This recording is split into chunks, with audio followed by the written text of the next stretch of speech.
నిన్న అసెంబ్లీలో పాడి కౌశిక్ రెడ్డి చేసిన వ్యాఖ్యల పట్ల అట్లాగే సైగల పట్ల కూడా మనతో మాట్లాడడానికి కాంగ్రెస్ సీనియర్ లీడర్ నాగేష్ ఉన్నారు మనతోటి. అన్న చెప్పండి, నిన్న పాడి కౌశిక్ రెడ్డి సభలో కూర్చొని ఒక ఎమ్మెల్యేను చూస్తూ కూడా కొన్ని సైగలు చేశారు. అవి అట్లాంటి సైగలు చేయకూడదు, సభా మర్యాద కాదని చెప్పేసి కూడా నిన్న సభాపతి కూడా చెప్పడం జరిగింది. దాన్ని ఎట్లా చూస్తారు?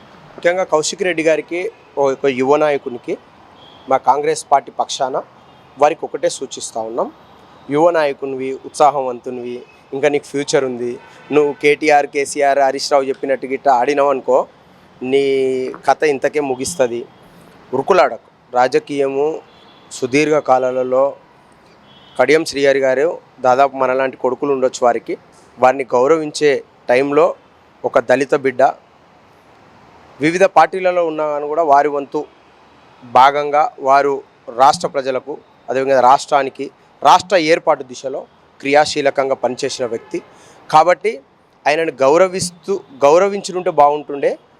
దళిత సామాజిక వర్గానికి సంబంధించిన వ్యక్తిని ఈరోజు అసెంబ్లీ అంటే ఒక దేవాలయం, ఆ దేవాలయంలోనే నువ్వు అలాంటి సైగలు చేయడం అనేది దాన్ని కాంగ్రెస్ పార్టీ కాదు, ఒక నాయకునిగా, అదేవిధంగా ఒక యువకునిగా దీన్ని పూర్తిగా ఖండిస్తా ఉన్నాను. ఒకవేళ నీకు అట్లా దమ్ము ధైర్యం ఉంటే మాలాంటి యువకుల దగ్గరికి రా.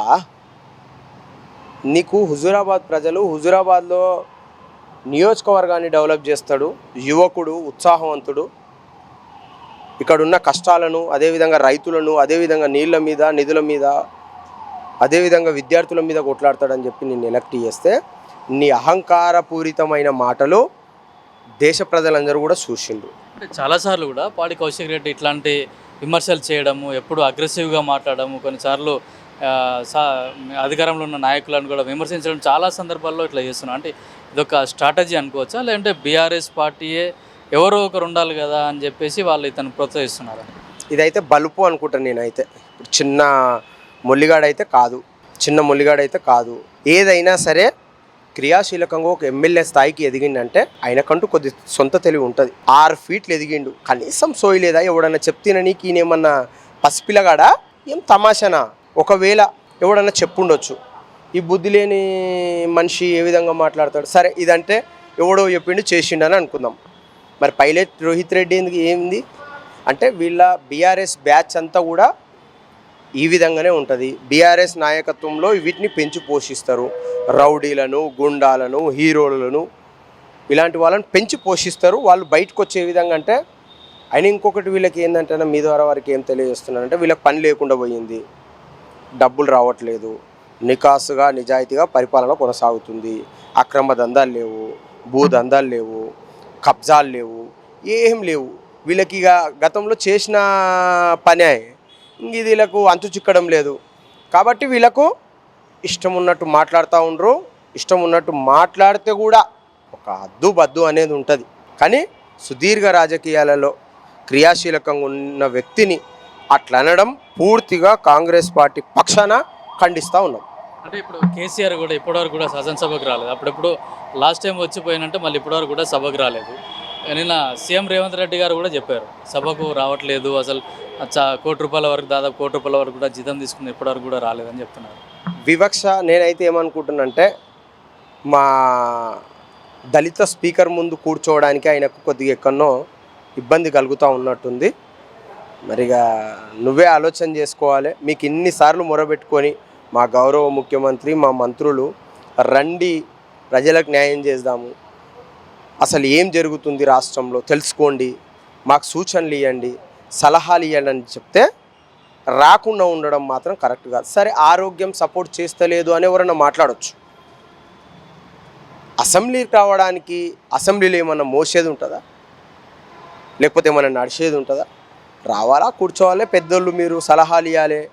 మాజీ ముఖ్యమంత్రులుగా పనిచేసిండ్రు, మీకు క్రియాశీలకంగా రాజకీయాలలో ఉన్నారు, మీకు ఎందుకు రారు అంటే, మేము ఎస్సీని ఈరోజు స్పీకర్ చేయడం మీరు ఓర్చుకోకనే కదా మీరు రావట్లేదు, అవునా కాదా అనేది బీఆర్ఎస్ నాయకత్వం, బీఆర్ఎస్ నాయకులు చెప్పవలసిన అవసరం ఉన్నది. గతంలో కూడా నేను తెలంగాణ వస్తే దళితుని ముఖ్యమంత్రి చేస్తా అని చెప్పేసి కూడా సీఎం హామీ ఇచ్చాడు, అది కూడా తుంగలో దొక్కారు. ఇప్పుడు స్పీకర్ కూడా దళితుడు కాబట్టే కేసీఆర్ సభకు రావట్లేదా? నిన్న సీఎం గారు కూడా అదే విషయం చెప్పారు. అదే చెప్పినా కదన్నా, మా స్పీకర్ గారి ముందు ఆయన కూర్చోలేకనే ఆ ఈర్ష్య అది ఏదైతుందో అది తట్టుకోలేకనే ఆయన రాలేకపోతున్నాను మాత్రం నేనైతే అనుకుంటున్నా. బరాబర్ మా డిప్యూటీ మేమేదైతే మా కాంగ్రెస్ పార్టీ పక్షాన డిప్యూటీ సీఎం గారిని చేస్తాము అన్నాము, బట్టి గారికి చేసినాము.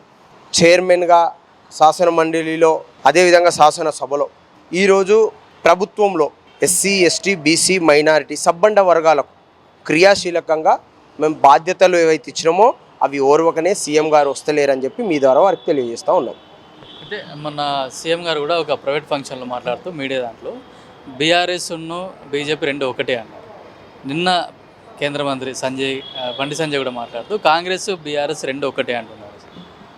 ఇక ఇప్పుడు ఇదేదో అంటారు చూడు, వాళ్ళు కూడా గాడిది రాసుకుంటే బూడిది రాలినట్టు బీఆర్ఎస్ బీజేపీ ఒకటి కాదని ఎవరినన్నా చెప్పమని బహిరంగంగా బీఆర్ఎస్ వాళ్ళనన్నా బీజేపీ వాళ్ళనన్నా ప్రెస్ మీట్ పెట్టి చెప్పమని.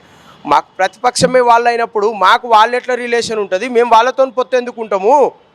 అరే ఆలోచన చేసుకొని మాట్లాడాలి. ఎప్పుడు మాట్లాడినా బండి సంజయ్ గారు ఏదో ఒకటి మాట్లాడుతూ ఉంటారు. మీరు వాళ్ళు పొత్తు చేసుకోవడానికి కుట్ర కవితమ్మని దించిండ్రు. కవితమ్మ దీంట్లో మధ్యవర్తిత్వం వహిస్తుంది.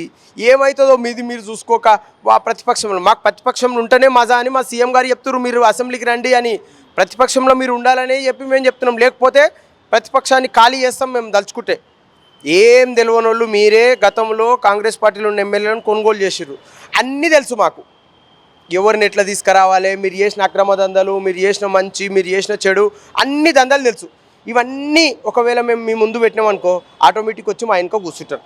కానీ మాకొద్దు, ప్రతిపక్షం ఉండాలనేదే మా సీఎం గారి హామీ.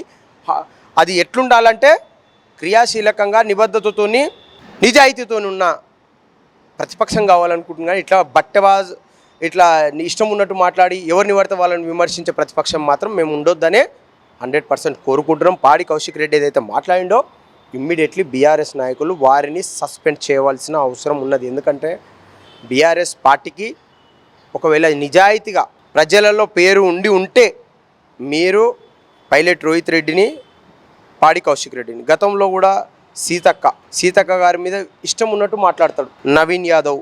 అదేవిధంగా ఆయనకి ఎవ్వరు కనిపించినా సరే ఒక పిల్లగాడు కనిపిస్తే ఆ పిల్లగాని గురించి మాట్లాడేస్తాడు. మరి అది బలుపుగా ఆయన అనుకుంటున్నాను, కానీ మళ్ళీ అది వేరే తీరు అవుతుంది. కౌశిక్ రెడ్డి గారికి నేను కూడా ఒక యువ నాయకునిగా చెప్తున్నా, ఏమన్నా ఉంటే యువకునిగా మీరు రండి, మనం రోడ్డు మీద చూసుకుందాం, కానీ అనవసరంగా మీరు ఇట్లా మాట్లాడితే మాత్రం తగదని చెప్పి వారికి మేము సూటిగా జవాబు చెప్తా ఉన్నాం ఇక్కడ నుంచి. అంటే పాడి కౌశిక్ రెడ్డి చేసిన ఏవైతే వ్యాఖ్యలు ఉన్నాయో అట్లాగే అసంబద్ధమైన సంజ్ఞలు ఏవైతే ఉన్నాయో అవన్నీ చేయకూడదు. ఏదైనా ఉంటే ప్రజాక్షేత్రంలో తేల్చుకోవాలి, కానీ శాసనసభలో పవిత్రమైన శాసనసభలో ఇట్లాంటివి చేయడం తగదని చెప్పేసి కూడా కాంగ్రెస్ నాయకులు చెప్తున్నారు. అట్లాగే వెంటనే పాడి కౌశిక్ రెడ్డిని కూడా బీఆర్ఎస్ నుంచి సస్పెండ్ చేయాలని చెప్పేసి కాంగ్రెస్ డిమాండ్ చేసింది. కెమెరామెన్ మధుతో కిరణ్ కుమార్, పల్లవి టీవీ, గాంధీ భవన్, హైదరాబాద్.